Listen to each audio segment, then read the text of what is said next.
Hi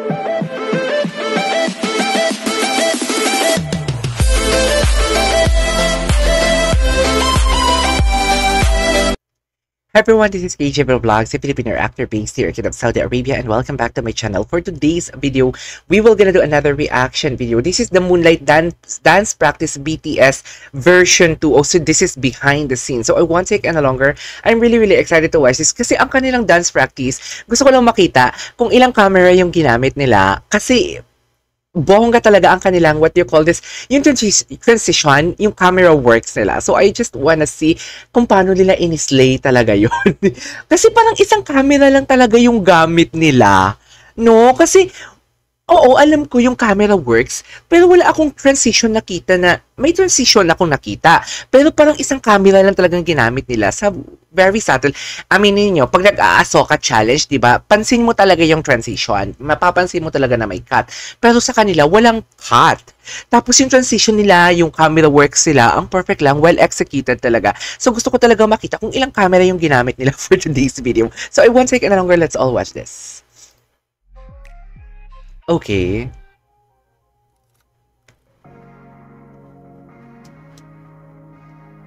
Ilang camera? Isa lang, dear. Sabi ko na nga eh. Sabi ko isang camera lang yung gamit nila tapos phone ang gamit nila. Tama ba? Isang camera lang yung gamit nila tapos phone pa yung gamit nila. Kaya pala ang galing, ang bilis ng movement, ang ganda ng transition, yung mga A-roll, B-rolls nila na technique pagdating sa pagrolyo ng camera nila. Ang galing. So isang camera lang, phone lang, ayan yung nakakap na lalaki lang.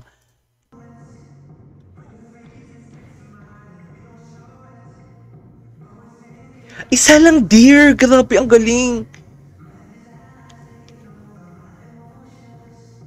My emotions. Eh, ang galing! Paano kaya nila nagawa yun? Gusto ko pag-aralan yun. Ang galing ng A-roll, B-roll eh. Kung mapapansin, version 2, I am not pretty sure kung ano yung version 1 kasi hindi ko napanood ang version 1. Kung hindi ko din alam kung kailan nila nilabas yung version 1. Tinangan natin. Nilabas ba nila yung version 1? Sorry ngayon lang ako nag-check talaga. May BTS. 7 days ago pala, after ng dance practice, lilabas din nila. So, papanoorin din natin yung BTS 1. Okay, hindi ko to napanood yung BTS 1, so dito muna sa version 2 muna tayo. Kasi bilib na bilib talaga ako sa camera works. Kung napanoodin nyo yung reaction video ko sa dance practice nila, sobrang bilis ko. Sobrang bilis ko. Sobrang galing. La la la.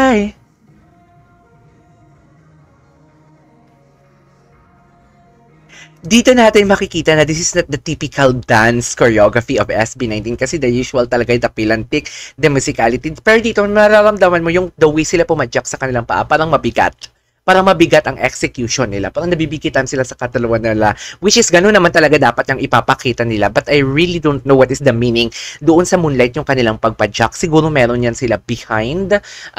Something like explanation about that. But I love it. I love it because, you know, the evolution, alam mo yon, they are trying to create a new music for us na Filipino na hindi kinuha sa dating rhythm and beat na Pilipino na kanta, hindi kinuha sa Korea, hindi kinuha sa iba. Kumbaga, they are exploring and I love that.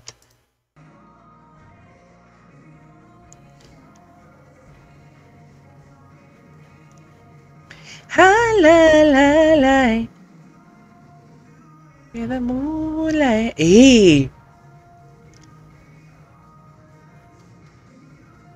So, pag walang camera rolls, kung walang mga A-roll and B-roll, makikita mo talaga na the choreography is very simple lang. Siguro ito yung nakikita ng mga ibang nagbabash. Should I say, hindi naman nagbabash or may mga comments na the biggest downgrade. Kasi, aminin nyo, marami yan sa TikTok talaga. Nakita ko talaga na the biggest downgrade daw. Kasi siguro they're used to see SB19 on fire, but this one kasi, this song is something like very catchy, very iconic pagdating sa akin kasi this is something new. Hindi kasi nila ang gusto kasi nila very ang mga nagbabash, ang tinitingnan lang nila is something like, how do I say this? It's something like yung dating SB19, kumbaga wala nang grow Walang grow. Kung dating SB19 pa rin yung titingnan mo, walang grow. Can you imagine they started from go up and then nagwayat sila? Can you see the difference?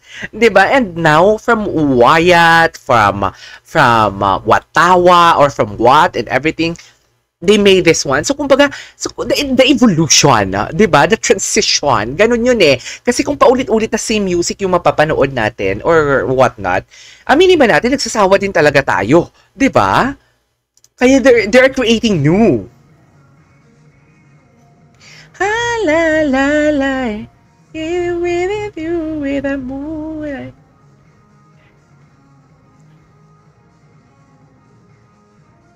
I love that. Gustong-gusto ko yan. Yung tipong alam mo yung ulo nila sabay-sabay. Parang silang mga goose.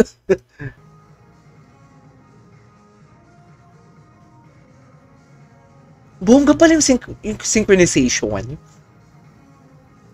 Bongga pala yung synchronization kasi di ba kung makikita natin sa music video, sa dance practice, puro may mga transition eh. May mga rolyo ng camera eh. Pero kung makikita mo pala talaga sila lahat, bongga pala yung kanilang ang kanilang synchronization. Anyways.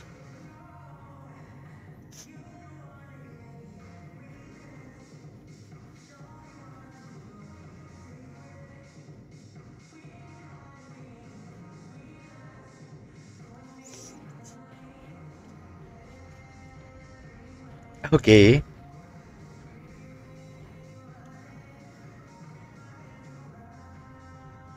Ah, cute. Ang ganda. Ah, la, la, la. Ang ganda ng camera mo nila talaga. But I'm not pretty sure ha kung ilang dance practice ang ginawa. Di ba pag sinabing dance practice, isang shoot lang yan? Practice lang, di ba? Hindi na sila for example, 5 dance practice tapos kinakat-cut nila. Hindi din ako sure sa mga ganong bagay. But if I'm not mistaken, ang pagkakaalam ko, pag dance practice kasi isang shoot lang, which is literal na practice lang. Ganon. Pero ang ganda kasi talaga ng camera works. Grabe yung cameraman nila, oh.